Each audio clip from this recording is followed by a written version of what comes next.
Hello दोस्तों आपका traveller info and tradition के नए अध्याय में बहुत बहुत स्वागत है। दोस्तों आज हम एकलव्य और द्रोणाचार्य से जुड़ी कहानी के विषय में जानेंगे। दोस्तों युगों से एकलव्य भारतीय महाकाव्य महाभारत का एक पात्र की कहानी अनुकरणीय शिष्यत्व को परिभाषित करने के लिए सुनाई जाती है, लेकिन इस प्रसिद्ध कहानी का एक अनसुना और अदृश्य पक्ष भी है जिसे चलिए आज हम आपको बताते हैं। दोस्तों एकलव्य एक गरीब शिकारी का पुत्र था। वह जंगल में हिरणों से बचाने के लिए तीरंदाजी सीखना चाहता था, क्योंकि वे तेंदुए द्वारा शिकार किए जा रहे थे। इसलिए वह द्रोणाचार्य के पास गया और उन्हें तीरंदाजी सिखाने के लिए अनुरोध किया। द्रोणाचार्य शाही परिवार के शिक्षक थे।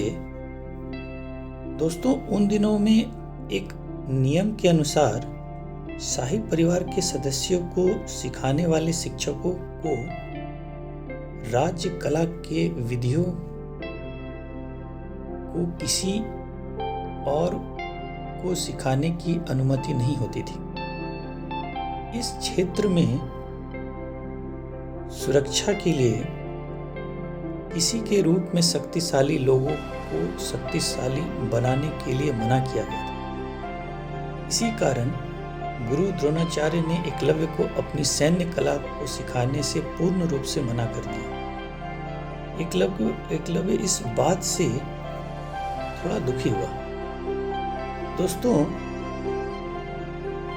फिर भी अपने दिल में एकलव्य ने पहले ही द्रोणाचार्य को अपने गुरु के रूप में स्वीकार कर लिया था। वह घर चला गया और वहां उसने अपने गुरु द्रोणाचार्य की एक मिट्टी की प्रतिमा बनाई और जंगल के बीचों बीच उस प्रतिमा को स्थापित करके वह छुप छुप कर गुरु द्रोणाचार्य की सैन्य कलाओं को सीखने लगा। दोस्तों कुछ वर्षों के बाद ईमानदारी और व्यवहार के साथ उसने तीरंदाजी सीखा और कला में राजकुमारों की तुलना से बेहतर बन गए। दोस्तों एकलव्य तीरंदाजी में इतना निपुण था कि वह आंखें बंद करके भी किसी भी जानवर की आवाज को सुनकर पल भर में उनका निशाना बना देता था। दोस्तों एक दिन अर्जुन को एकलव्य की इस असीम प्रतिभा के बारे में पता चला। दोस्तों अर्जुन ने देखा कि एकलव्य उनसे भी ज्यादा धनुष चलाने में निपुण है। एकलव्य की निपुणता को देखकर अर्जुन ने एकलव्य से प्रश्न पूछा, आपको किसने तीरंदाजी सिखाई? प्रश्न को सुनते ही एकलव्य ने उत्तर दिया, मेरे गुरु द्रोणाचार्य जी हैं। यह सुनकर अर्जुन बहुत आश्चर्यचकित हुए और क्रोधित भी। अर्जुन द्रोणाचार्य के पास गया और गुस्से में कहा, आपने ऐसा कैसे किया? आपने हमें धोखा दिया। आपने जो किया वह अपराध है। आप मुझे केवल बेहतरीन तीरंदाज सिखाना चाहते थे, लेकिन आपने एकलव्य को सिखाया और उसे मुझसे ज्यादा कुशल भी बना दिया। यह सुनकर द्रोणाचार्य उलझन में थे और भ्रमित भी। वह सोच में पड़ गए कि ऐसा कौन सा छात्र है जो अर्जुन से भी अच्छा धनुर्धर है। दोस्तों द्रोणाचार्य इस बात का विश्वास नहीं कर पा रहे थे कि वह बालक यानी कि एकलव्य अर्जुन से ज्यादा धनुर्धर कैसे हो सकता है। दोस्तों तब द्रोणाचार्य और अर्जुन ने मिलकर उस लड़के से मिलने का फैसला किया और वहां उसके पास गए। दोस्तों एकलव्य ने अपने गुरु को महान सम्मान और प्रेम के साथ स्वागत किया। उसके लिए बाद में एकलव्य अर्जुन और गुरु द्रोणाचार्य को जंगल में स्थित एक मूर्ति को दर्शन कराया और उसने दोनों को द्रोणाचार्य के बनाए इस मूर्ति को दिखाया।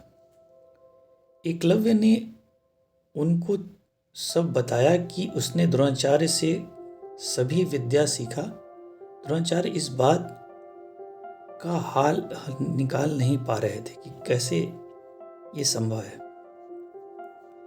दोस्तों, प्राचीन काल में गुरु छात्र में ज्ञान लेने के बाद एक सामान्य प्रथा थी गुरु दक्षिणा,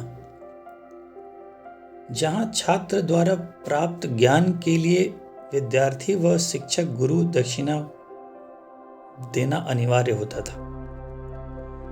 दोस्तों, द्रोणाचार्य ने कहा, एकलव्य, अगर तुमने मेरे से यह शिक्षा प्राप्त की है तो तुम्हें मुझे गुरु दक्षिणा जरूर देना चाहिए। एकलव्य इस बात से खुश हुआ और उसने द्रोणाचार्य से पूछा, आपको गुरु दक्षिणा में क्या चाहिए गुरुजी? तब द्रोणाचार्य से उत्तर दिया, मुझे तुम्हारे दाहिने हाथ का अंगूठा दे दो।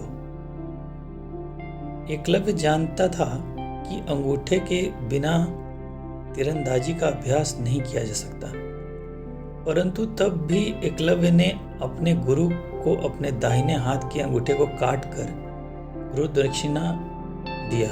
इस प्रकार गुरु द्रोणाचार्य ने राजकुमारों को दिए हुए प्राण को पूरा किया और एकलव्य का उत्थान किया। आशा है दोस्तों, आपको हमारी जानकारी पसंद आई होगी। आपका बहुत बहुत धन्यवाद।